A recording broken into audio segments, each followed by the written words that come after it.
morning to all of you. Good morning. इतना सन्नाटा क्यों है भाई? थक गए हैं सारे के सारे?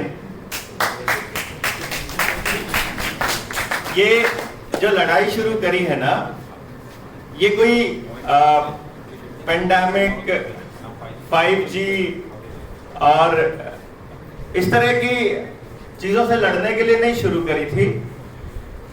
मैं ऐसा समझता हूं ये लड़ाई हमने शुरू करी थी कि अगले 100 साल में हम अपनी औलादों को कैसा समाज देना चाहते हैं।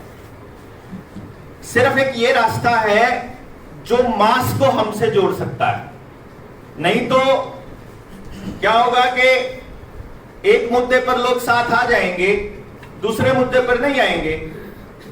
एक मुद्दे पर आज जो हॉट मुद्दा है उस पर आपके साथ आ जाएंगे, लेकिन जैसे ही वो मुद्दा सरकार खत्म करेगी फिर क्या करेंगे?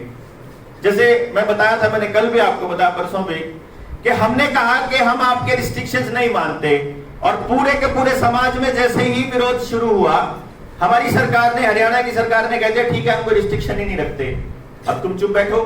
मैंने कहा ना भी अब हम चुप नहीं बैठेंगे, तुमने जो ये प्राइवेटाइजेशन शुरू किया है अब हम इस पे लड़ेंगे, जो ड्राइंग टीचर बैठे हैं इस पे लड़ेंगे, आंगनबाड़ी वाली बैठी हैं इस पे लड़ेंगे, जो रोडवेज को तुम लोग प्राइवेटाइज करने जा रहे हो, जो बेचने जा रहे हो, हम इसकी लड़ाई लड़ेंगे, जो टीचर्स जो दूसरे प्रोटेस्ट कर रहे हैं हम उनके साथ आएंगे, जिन स्टूडेंट्स का तुमने नुकसान किया पढ़ाई में हम उनके साथ आएंगे, जिनकी दुकानें तुमने बर्बाद करी है, जो पिछले लॉकडाउन में जो अनकॉन्स्टिट्यूशनल और जो गलत गैर कानूनी तरीके से जो तुमने लॉकडाउन लगाया था और उनको जो फाइनेंशियल लॉस हुआ है उस पे लड़ेंगे। जिसको कर्जा चढ़ा हुआ था और उस आदमी को कर्जा नहीं देने की अभी रहा है गुंजाइश, मैं उसकी लड़ाई भी लड़ूंगा।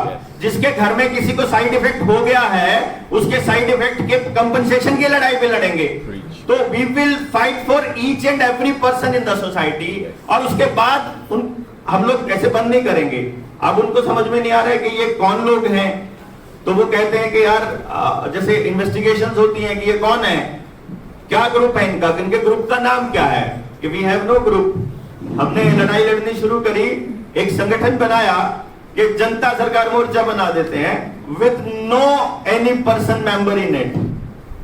हम मतलब हमने एक मोर्चा बनाया कि तुम्हारे साथ दिक्कत हो रही है तुम आ जाओ, हम जो बाकी के लोग हैं तुम्हारी लड़ाई लड़ेंगे। एम को क्या करना है और हम क्या कर सकते हैं उसके अंदर, यही पॉइंट है कि नेक्स्ट पॉइंट पे हमें क्या करना है और हमारा क्या रोल होगा नेशनल लेवल पे इस पॉइंट पे। सबसे पहले आपको हमको अपनी स्पेशलाइजेशन देखनी है। मेरी स्पेशलाइजेशन है education, psychology, research, teaching and training. ये मेरी स्पेशलाइजेशन है।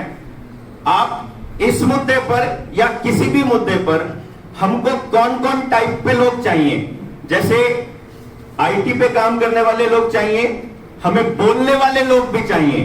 मान लीजिए हम एक ग्रुप बना करके कहीं किसी सोसाइटी में जाते हैं, वहां हमारे में से कितने लोगों के पास वो स्किल है कि वो सामने जो ऑडियंस है वो बात बोल रहे हैं कि जो ऑडियंस सुनना चाहती है।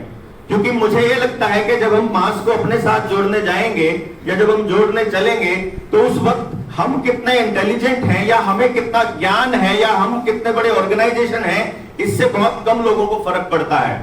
फर्क पड़ता है उस बात से कि जो हम कह रहे हैं और जो हम कर रहे हैं वो उनकी जिंदगी में कितना बदलाव लेकर आएगा और उनको कितनी होप जगती है। जैसे अभी अभी मयंक ने बात की थी कि जो ये पेंडेमिक ट्रीटी आएगी, इससे लड़ना मतलब मुझे लगता है कि हमारा सबसे प्राइमरी फोकस हो, क्योंकि वही बात परसों हमने कही थी कि लड़ाई जो है ये कागजों से आगे जाने वाली है। वो लोगों को मालूम है कि लोग जागरूक हो रहे हैं, उनको अपने मौलिक अधिकारों का पता लग रहा है, वो अपने कॉन्स्टिट्यूशन को बचाने के लिए कोर्ट में भी फाइट कर रहे हैं और वो अपनी दलीलें जो रख रहे हैं उसका कोई इलाज नहीं है उनके पास as per constitution and as per law. तो फिर वो ये करे कि चलो तुम्हारा लॉ, तुम्हारा कॉन्स्टिट्यूशन ही हम लोग नल एंड वॉइड कर दें, उसको ही हम लोग उससे ही ऊपर आकर के बात करने लग जाए कि एक ऐसी चीज पे साइन करवा लो आप उनके राष्ट्राध्यक्ष को।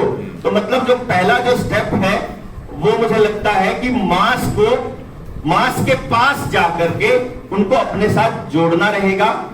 वहां पर उस एरिया के अंदर काम करने वाले जितने एम के वॉलंटियर्स हैं, जितने भी लोग हैं, इस मुद्दे पर अगर उनको ये लगता है कि हमें जैसे अभी फियर है, हम मतलब फोबिया है, हम बोल नहीं, स्टेज फोबिया है या वो बोल नहीं सकते हैं या उनको लगता है कि हमें बहुत सारी चीजों की जरूरत पड़ेगी, तो बहुत से लोगों के साथ ये रिस्ट्रिक्शंस होती है कि वो इस जगह से इतनी जगह तक, इतनी दूर, इतने प्लेस में इतने टाइम तक जा सकते हैं, इतने टाइम तक नहीं जा सकते हैं, वो रिस्ट्रिक्शंस मेरे साथ नहीं है। मैं फुल टाइम 24/7 कहीं भी ऑल ओवर इंडिया में ट्रेनिंग पार्ट हैंडल कर सकता हूं। दिस इज माय स्पेशलाइजेशन, ये मैं मतलब एम के लिए कर सकता हूं। दूसरा, उस संगठन बनाने का, उनको ट्रेन करने का, उनको मोबिलाइज करने का, उनको आंदोलन के दिशा में बढ़ाने का, ये इस दिशा में हम काम कर सकते हैं। फिर एक मॉडल, जो सस्टेनेबल मॉडल जिसकी बात हम कर रहे हैं कि एजुकेशन, हेल्थ, खेती, घर, रसोई, सोसाइटी के सारे अंगों को कैसे, किस तरह से को एग्जिस्टेंस में एक साथ ला करके एक लूप में हमने लोगों को देना है कि वो अपने समाज को वैसा बना सके जैसा हम सब ने मिलकर के सपना देखा है। इस पे भी हमारा स्पेशलाइजेशन है। और जहां भी आप कहते हैं, जहां जरूरत पड़ेगी, जहां ड्यूटी लगती है की तरफ से, हम लोग फुल्ली डिवोटेड हैं।